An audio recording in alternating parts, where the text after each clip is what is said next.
नोमम गच्छते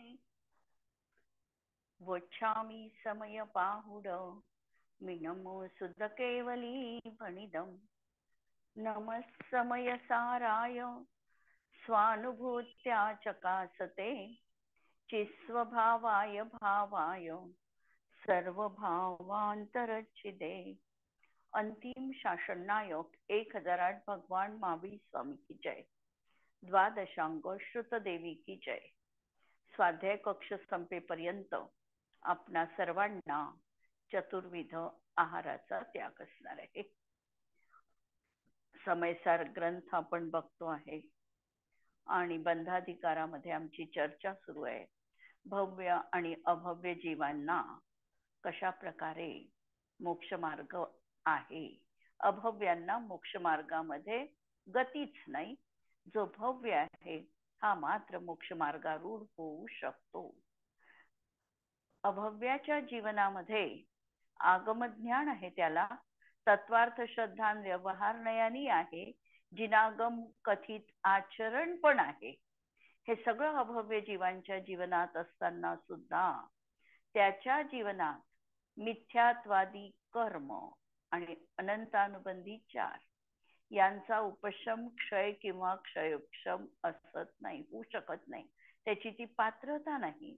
दुसरा, तो आत्माभिमुख परिणाम करू शकत नाही, आत्मतत्वाला तो जाणू शकत नाही, अनुभवू शकत नाही, प्रतीती करू शकत नाही आणि म्हणून हे त्याला असताना सुद्धा तो समीचीन मोक्ष मार्गाच्या आरूढ नाही असं म्हणावं लागतं। म्हणजे अभव्य जीवांना मोक्ष मार्ग उपलब्ध होऊ शकत नाही, आत्मा देखील त्यांना प्रतीतीमध्ये येऊ शकत नाही। म्हणून ज्या ज्ञान पर्यायी मध्ये त्रिकाली आत्मा आश्रयभूत करता येत नाही, ती पर्याय व्यवहार नयाची पर्याय आहे। आणि द्रव्यश्रुत जाणलं म्हणजे आत्मा जाणलाच असा त्याचा अर्थ होत नाही, किंवा व्यवहाराने करत आहे म्हणून तो निश्चय चारित्रधारी असेल असंही म्हणता येत नाही। शेवटी जीवनामध्ये आत्मप्रतीती ही महत्वपूर्ण आहे, ही गोष्ट आपण कालपर्यंत बघितलेली आहे। आणि यानंतर एक कलश अमृतचंद्र आचार्य ठेवणार आहे। कलश जरी असला तरी एक गाथाच्या उत्थानिकेच्या दृष्टीने पुढे गाथांमध्ये काय सूचना कुंद भगवान करणार आहे त्या दृष्टीने हा कलश केवळ प्रश्नार्थक आहे। प्रश्न असा असणार आहे की आत्म्यामध्ये तर विभाव परिणाम सतत होत राहतात, रागद्वेषादी परिणाम प्रति समय आत्म्यात उत्पन्न होतात।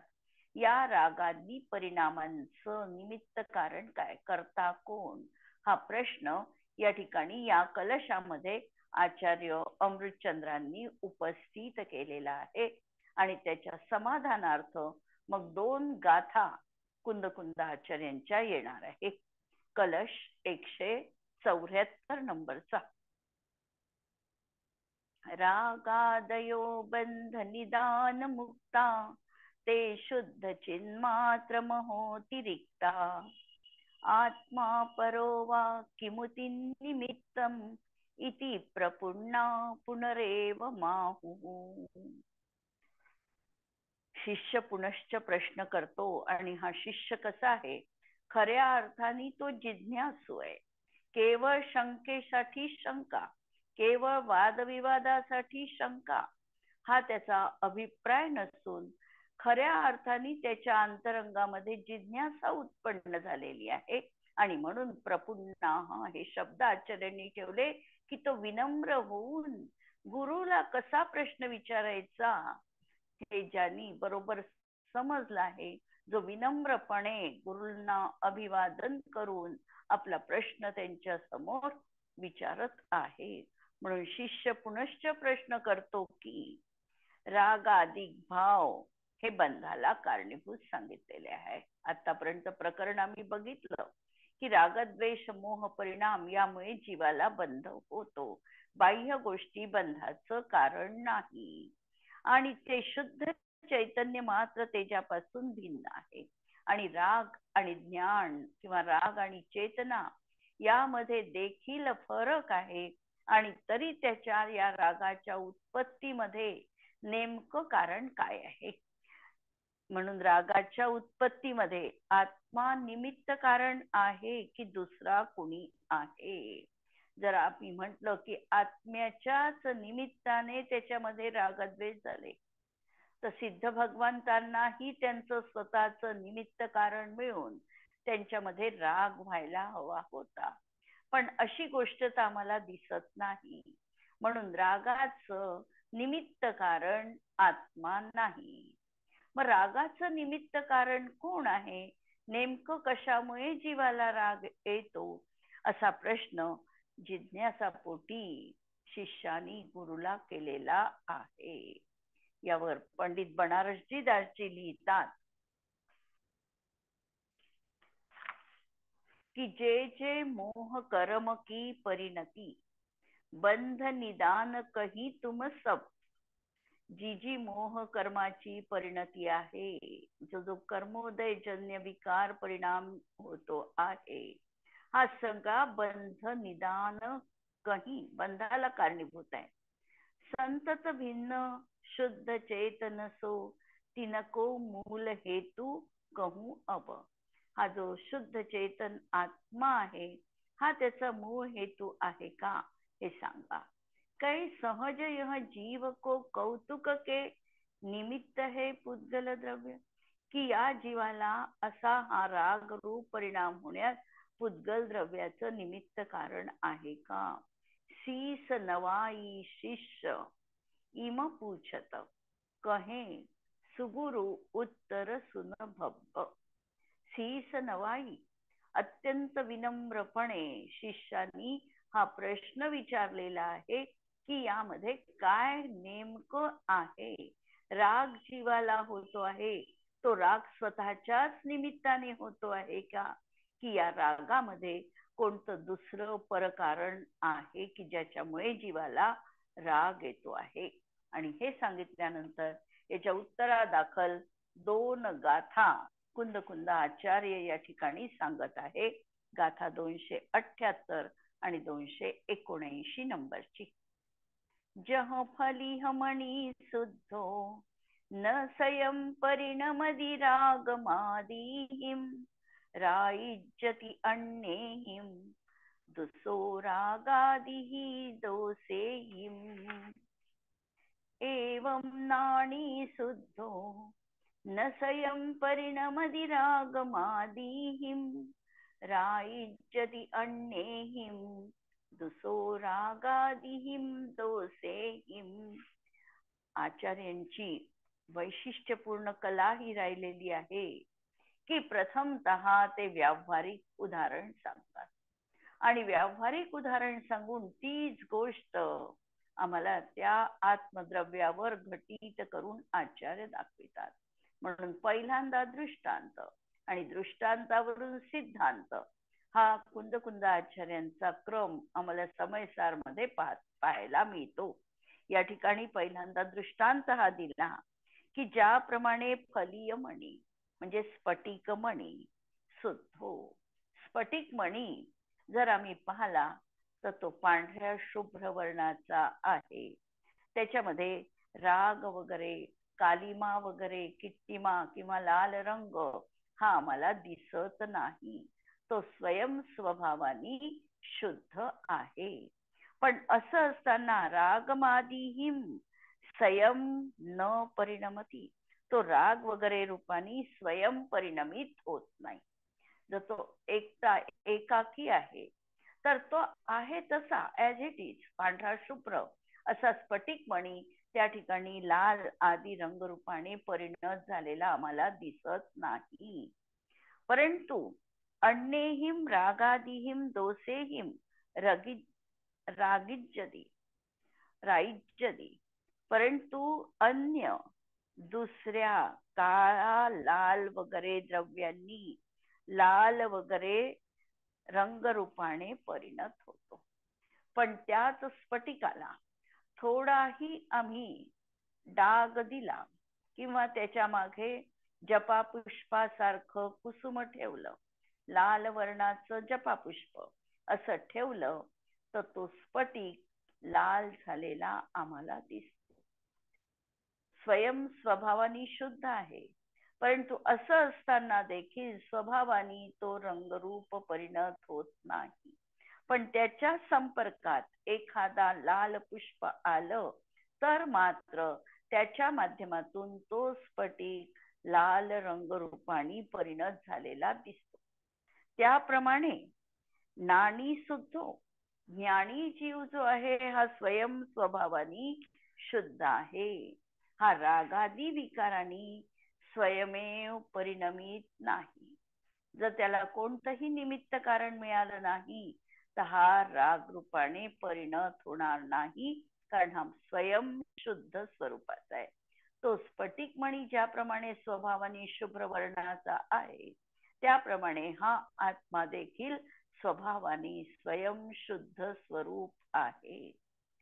परंतु त्या स्फटिक मण्याच्या संपर्कामध्ये जर परपदार्थ आले तर मात्र तो त्या रंगरूप झालेला दिसतो. त्याप्रमाणे या जीवाच्या अशा दुसऱ्या रागादी दोषांनी हा रागरूप केला जातो. त्याप्रमाणे या शुद्ध जीवाच्या संपर्कामध्ये परद्रव्य आलं तर मात्र हा रागद्वेष मोहरूप परिणमताना दिसतो. अत्यंत समर्पक असा उदाहरण आचार्यांनी या ठिकाणी दिलेलं आहे. जर आम्ही म्हटलं की जीव स्वतःच्याच निमित्त कारणाने रागरूप परिणमतो, स्वतःच्याच निमित्त कारणाने, तर आमचं हे कथन चुकलेलं आहे.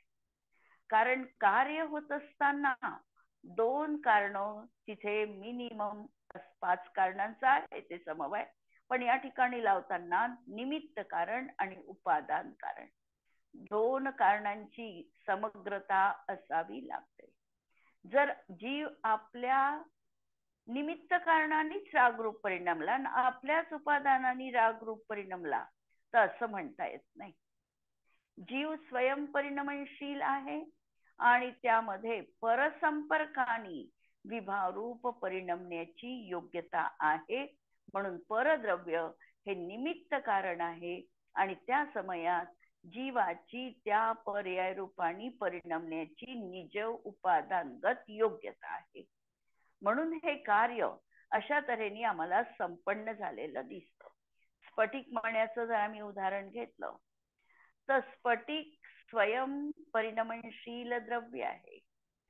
स्वभावाने बघितलं तर ते शुद्ध रूपाने परिणत होतं, परंतु निमित्ताच्या कडे बघून निमित्त कारणाच्या माध्यमातून ते स्फटिक मणी हा विविध रंगरूप परिणमलेला दिसतो. हे निमित्त कारण झालं परद्रव्याचं, परंतु त्या समयात त्या स्फटिकामध्ये देखील त्या रंगरूप परिणमण्याची योग्यता आहे. हे स्फटिकाच्या दृष्टिकोनातून आम्ही सांगू शकतो. जीवामध्ये देखील असंच लावायचं आहे की जीव स्वयं शुद्ध आहे, पण पराकडे तो लक्ष करतो, पराला तो तन्मयतेने बघतो, परामध्ये कर्तृत्व बुद्धी करतो. या नानाविध कारणांनी परद्रव्याचं लक्ष केल्यामुळे हा स्वयं शुद्ध असताना देखील रागद्वेषादी परिणामांनी परिणत होतो. आणि ती परिणमण्याची याची निज स्वतःची उपादानगत योग्यता आहे, निमित्त योग्यता नाही. आणि निमित्त कारण परद्रव्याचं असणार आहे. बंधाधिकाराच्या आमच्या या वस्तू व्यवस्थेला आम्हाला जाणायचं आहे. आतापर्यंत रागद्वेष मोह अध्यवसान भाव यावर आचार्यांनी आपलं लक्ष केंद्रित केलेलं होतं आणि त्याचा आणि आमचा कसा संबंध आहे ते या दोन गाथांमध्ये आचार्य सांगतात. तू जर परद्रव्याला तुझ्या मनामध्ये थारा दिला, परद्रव्याला तू लक्ष केलं तर तू रागरूप परिणत होणार आहे. निमित्ताच्या अपेक्षेने त्याला अशा प्रकारचं निमित्त करता उपचरित करता असं म्हणता येतं. टीका पहा. ज्याप्रमाणे खरोखर केवळ एकटा स्फटिक पाषाण स्वयं परिणमनशील आहे, कारण कोणतंही द्रव्य असेल तर ते परिणमनशील आहे, स्फटिकामध्ये देखील परिणमण्याची योग्यता आहे. तरीही आपल्या शुद्ध स्वभावपणाने तर रागादिकांच्या निमित्तपणाच्या अभावामुळे रागादी रूपाने, इथे रागादी शब्द हा लालिमासाठी वापरलेला आहे, कारण रक्तपणा म्हणजे आमच्यामधला रागभाव, म्हणून रागादी रूपाने स्वयं परिणमित नाही. म्हणजे या ठिकाणी शुद्ध स्वभावाने असा हा स्फटिक मण्याचा स्वभाव आहे, हा रागादिकांच्या निमित्तपणाच्या अभावामुळे त्याला जर कोणत्याही लाल आदी रंगाचं निमित्त कारण मिळालं नाही तर, रागादिकांचा म्हणजे लाल आदी लालिमा वगैरे रंगरूपाचं निमित्त कारण जर त्याला मिळालं नाही तर तो रागादी रूपाने स्वयं स्वतःच्या उपादानगत योग्यतेने तो परिणमित नाही. म्हणून स्वतःच आपणहून परनिमित्त नसताना लाल वगैरे रंगरूपाने परिणत होत नाही, परंतु स्वयं रागादीपणास प्राप्त झाल्यामुळे आपल्या रागादिकांना निमित्तभूत परद्रव्याकरवी शुद्ध स्वभावापासून च्युत झाला असताना लाल वगैरे रंगरूपाने परिणमित केल्या जातो. भाषा आचार्यांची आम्हाला वाटते की क्लिष्ट भाषा आहे. याच्यामधला आम्ही साधा मतीचा अर्थ जर आम्ही बघितला आणि काढला तर स्वयं रागादी रूपणास प्राप्त झाल्यामुळे तो स्फटिक मणी त्या समयात स्वयं पराचं लक्ष करून राग रूप म्हणजे रक्तरूप म्हणजे लालिमा रूप परिणत झाल्यामुळे गोष्ट लक्षात आली की वास्तविकतः स्फटिक मणी स्वयं परिणमनशील आहे. तो आपल्या शुद्ध स्वभावामुळे रागादी रूपाने परिणमित होत नाही, परंतु जेव्हा हा आपल्या रागादी परिणामांना प्राप्त झाल्यामुळे त्या रागादी परिणामांसाठी निमित्त कारण असणार आहे परद्रव्य, म्हणजे जेव्हा हा परद्रव्याला लक्ष करतो, परद्रव्य त्या स्फटिक मण्याच्या संपर्कात येतं, त्यावेळेला हा आपल्या शुद्ध स्वभावापासून च्युत झाला असताना लाल वगैरे रंगरूपाने परिणत केल्या जातो. भाषा ही कशी आहे? कर्मणी प्रयोगाची भाषा आहे, कारण आचार्यांना या ठिकाणी आत्म्याला कर्तृत्व रागाचं द्यायचं नाही. जर तू परद्रव्याकडे लक्ष करशील तर, हे शब्द आहे आचार्यांचे, जर तू परद्रव्याकडे बघितलंच नाही, तिकडे लक्ष केंद्रित केलंच नाही तर कर्माचा उदय तुझ्यासाठी निमित्त कारण बनणार नाही. तू त्या परद्रव्याकरवी रागरूप केल्या जातो, अशी ही आचार्यांची भाषा असणार आहे. आणि या भाषेमधून आचार्यांना रागाच्या कर्तृत्वाबद्दल आत्मा उत्सुक नाही हे स्वभावाने दाखवायचंय. त्यामुळे ही भाषा त्यांनी त्या ठिकाणी वापरलेली आहे. जसं आम्ही म्हणतो की आई आहे, आईला मुलाला अजिबात रागवायचं नाही, परंतु एखाद्या वेळेला त्यांनी चूक केली की आईला रागवावं लागतं. रागवायचं नाही आहे, पण रागवावं लागतं. त्यासाठी चूक हे त्या ठिकाणी निमित्त कारण बनलेला आहे. त्याप्रमाणे या ठिकाणी जीवाला स्वयं स्वभावाकडे बघितलं तर असं रागादी रूपाने परिणत व्हायचं नाही. हा त्याचा स्वभाव आहे की रागादी रूप परिणत न होणे हा त्याचा स्वभाव आहे. पण असं असताना देखील या कर्मोदयामध्ये तो तल्लीन झाल्यामुळे, त्या परद्रव्याकडे त्यांनी लक्ष दिल्यामुळे, ही चूक त्यांनी केल्यामुळे त्याला कर्मबंधनात पडावं लागतं. त्याला असा राग परिणाम जीवनात होतो, हे आचार्यांना या ठिकाणी सांगायचंय. परंतु स्वयं रागादीपणास प्राप्त झाल्यामुळे आपल्या रागादिकांना निमित्तभूत परद्रव्याकरवी शुद्ध स्वभावापासून च्युत झाला असतानाच लाल वगैरे रंगरूपाने परिणमित केल्या जातो.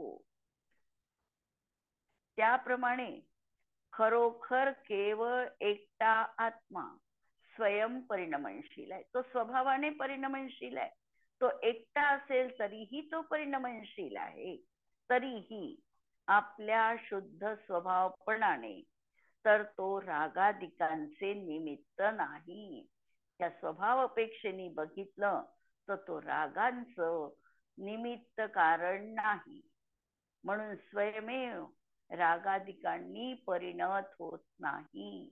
म्हणून तो आत्मा स्वयं राग रूपाने आपल्या यांनी परिणमित होत नाही, निमित्ताने परिणमित होत नाही.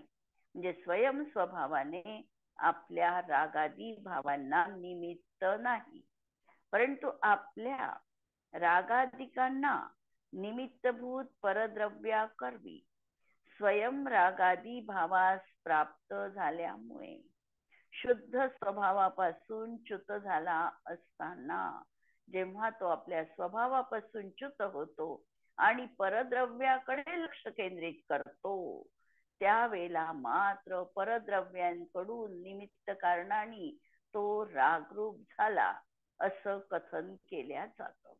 असा रागादी रूपाने परिणत केल्या जातो असा वस्तू स्वभाव आहे.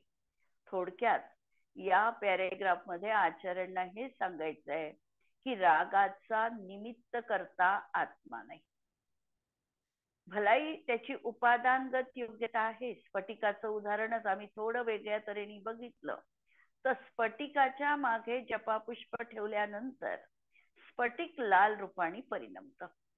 पण तसंच जपापुष्प आम्ही जर लाकडाच्या मागे ठेवलं तर मात्र ते लाकूड लाल रूपाने परिणत झालेलं दिसत नाही, कारण त्याची उपादानगत योग्यता नाही आणि म्हणून ते परिणमित होत नाही. याची स्वयंची पराचं लक्ष केल्यानंतर विकार रूप परिणमण्याची याची स्वयंची योग्यता आहे आणि त्याला निमित्त कारण मात्र परद्रव्याचं मिळालेलं आहे. अगदी ही गोष्ट याच्यातून आम्हाला स्पष्ट दिसते की जीव हा परद्रव्याचं निमित्त कारण मिळून त्याच्यामध्ये विकाररूप परिणमण्याची त्याची स्वयंची उपादानगत योग्यता आहे. पण हा आपल्या स्वभावाने मात्र असा विकाररूप परिणमित होत नाही. त्यांनी जर परद्रव्याकडे लक्ष केलं तर मात्र परद्रव्याच्या निमित्ताने याच्या स्वयंच्या उपादानगत योग्यतेने हा रागरूप परिणमतो. ही वस्तू व्यवस्था आहे. या वस्तू व्यवस्थेत आम्ही फेरफार करू शकत नाही. आम्ही एवढंच करू शकतो की आम्ही परद्रव्याला किती लक्ष केंद्रित करायचं हे आम्ही बघणार आहोत. भावार्थ पहा. आत्मा एकाकी स्वयं तर शुद्धच आहे, तसे स्वयं परिणमनशील स्वभावी पण आहे. द्रव्यत्व गुण की आत्मा स्वयं शुद्ध आहे आणि तो परिणमनशील पण आहे, त्याच्यामध्ये प्रतिसमय परिणमन पण होतं. तरीही स्वयं एकटा रागादी रूप परिणमित होत नाही, पण तो स्वयं स्वतःच्या निमित्त कारणाने, स्वतःच तो उपादान कारण आणि स्वतःच त्याचं निमित्त कारण असं नाही, निमित्त कारणाने तो एकटाच रागादी रूपाने परिणमित होत नाही. परंतु पराचा संग म्हणजे परामध्ये रागादिकांनी युक्त होतो, म्हणजे पराला लक्ष केंद्रित करतो आणि म्हणून परद्रव्याच्या निमित्ताने रागादी रूप परिणमतो. येथे स्फटिक मण्याचा दृष्टांत आहे. जसे स्फटिक मणी स्वतः तर स्वयं एकाकार शुद्धच आहे, स्वयं परिणमन स्वभावी आहे, तरीही स्वयं रक्तिमा वगैरे रंगरूपाने परिणमित नाही, पण तो स्वयं आपल्याच कारणाने लाल रंगरूप परिणत झालेला नाही. परंतु स्वभावापासून च्युत होऊन म्हणजे पराला माध्यम करून म्हणजे स्वभावापासून तो च्युत होऊन लाल वगैरे परद्रव्यांच्या निमित्ताने रक्तिमा आदी रूपाने परिणमित परद्रव्य निमित्त मात्र असताना रक्तिमा लालिमा वगैरे रूपाने परिणमतो असा वस्तूचा स्वभाव आहे आणि यामध्ये तर्क करता येत नाही. वस्तू स्वभाव जो आहे हा वस्तू स्वभाव कुणीही बदलू शकत नाही. जर आम्ही म्हटलं की हा जर स्वयं त्याच्या योग्यतेने परिणमत नाही तर त्याला निमित्ताने का परिणमवावं, तर याचंही उत्तर निमित्ताने त्याला जबरदस्तीने अशा रागद्वेष मोहरूपानी परिणम केले नाही. परद्रव्याला हा लक्ष केंद्रित करतो म्हणून स्वभावापासून हा स्वयंच्युत होतो, परद्रव्यामध्ये लीन होतो, परद्रव्याकडे आसक्त होतो आणि म्हणून परद्रव्याच्या निमित्ताने हा तसा झाला असं म्हटल्या जातं. वस्तू स्वभाव हा तर्कगोचर असतो म्हणजे तर्काचा विषय बनू शकत नाही.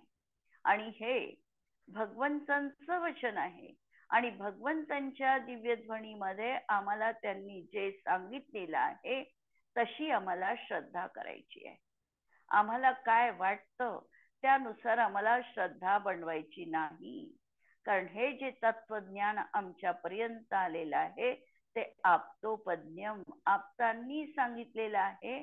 त्याचं उल्लंघन कुणी करू शकत नाही. त्यामध्ये स्वपर असा कुठेही विरोध आम्हाला दिसत नाही.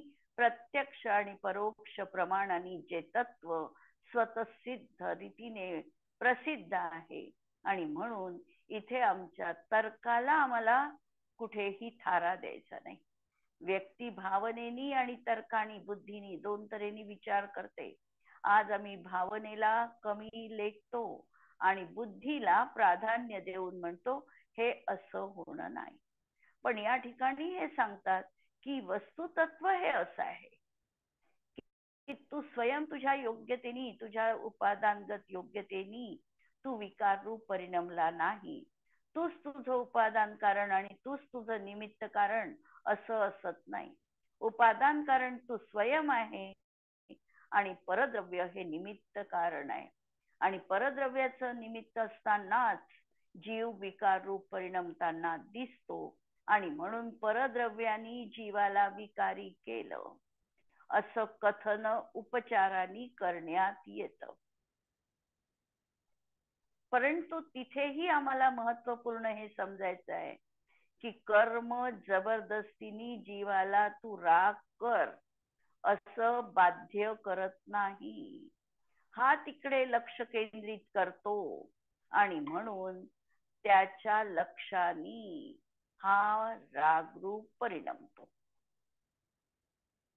म्हणून या गाथेचा जर प्रयोग आम्हाला करायचा असेल तर अत्यंत महत्वाची अशी ही गाथा आहे आणि या गाथेचे प्रयोग करत असताना आम्हाला हे बघायचंय की परद्रव्याला आम्हाला खूप मनामध्ये आमच्या स्थान द्यायचं नाही. निमित्त नैमित्तिक संबंधाच्या अपेक्षेने परद्रव्याचं निमित्त कारण असणार आहे, पण त्या निमित्ताकडे गौणता देऊन त्याला खूप महत्व न देता आम्हाला आमच्या त्रिकाली न्यायक स्वभावाला महत्व द्यायचं आहे. आणि सतत आमच्या अंतरंगामध्ये चिंतन हे असायला हवं आहे की मी शुद्ध आहे, मी स्वयं परिणमनशील आहे आणि मी निरंतर माझ्या शुद्धतेचीच अभिव्यक्ती पर्यायी मध्ये देखील माझ्या जीवनात असायला हवी आहे. हा जर भाव आम्ही निरंतर अंतरंगात ठेवला तर परद्रव्य आमचं काहीही करू शकत नाही. कारण परद्रव्यानी जबरदस्तीने आम्हाला तो भाव करण्यास बाधित म्हणजे बाध्य केलेलं नाही. आणि हाच भाव आता कलश रूप काव्यानी प्रगट करतात. न जातुरागादि निमित्त भाव मात्मात्मनो याति यथार्थ कांत तस्मिन् निमित्तं परसंग एव वस्तु स्वभावो यमुदेति तावत. सूर्यकांत म्हणण्याप्रमाणे आत्मा स्वयं आपल्या रागादिकांच्या निमित्तपणाला कदापि प्राप्त होत नाही. सूर्यकांत मणी, चंद्रकांत मणी हे असे मणी आहे की सूर्यकांत मण्याला जर सूर्यकिरणांचा स्पर्श झाला तर त्या सूर्यकांत मण्यामधून पाणी स्रवतं किंवा तो उष्ण रूप परिणत झालेला दिसतो, गरम. म्हणजे सूर्यकांत मणी स्वयं स्वभावानी असा म्हणजे उष्ण रूप परिणमन होण्याच्या योग्यतेचा नाही. परंतु सूर्याचा संपर्क झाला तर सूर्याच्या संपर्काने मात्र तो उष्ण रूप परिणत होतो. किंवा चंद्रकांत मणी आहे. चंद्रकांत मणी देखील हा असा पाषाण आहे की जर चंद्रप्रकाशात ठेवला तर या मण्यामधून पाणी स्रवतं, पाण्याची धार निघते. अशा तऱ्हेचा हा पाषाण आहे. आणि जर तो चंद्राच्या स्पर्शामध्ये आला नाही किंवा सूर्यकांत मणी सूर्याच्या संपर्कात आला नाही तर तो जसा आहे तसा राहतो. त्याच्यामध्ये काहीही अशा प्रकारचं लालपण, उष्णपणा रूप किंवा पाणी स्रवर रूप क्रिया दिसत नाही. म्हणून तो स्वयं आपल्या रागादिकांच्या निमित्तपणाला कदापि प्राप्त होत नाही. या आत्म्यामध्ये रागादिकांच्या होण्याला निमित्त परद्रव्याचा संगच आहे. जसे सूर्यकांत मणी तर स्वयं अग्निरूपाने परिणमित होत नाही.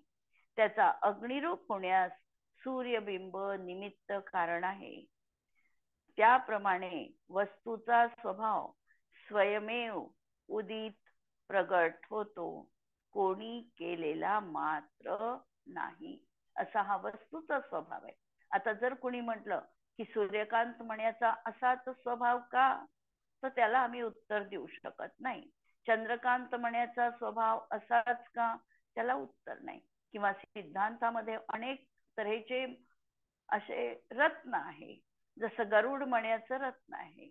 गरुड मण्याचं रत्न जर असेल तर त्याचं पाणी हे सापाचं विष उतरविण्यासाठी कारणीभूत आहे. लसनिया नावाचा एक मणी आहे की ज्याच्या त्या मण्यावर जर दूध टाकलं तर ते दही रूप परिणत होतं. मग आम्ही जर प्रश्न विचारला की हे असंच का, तर त्याला उत्तर नाही.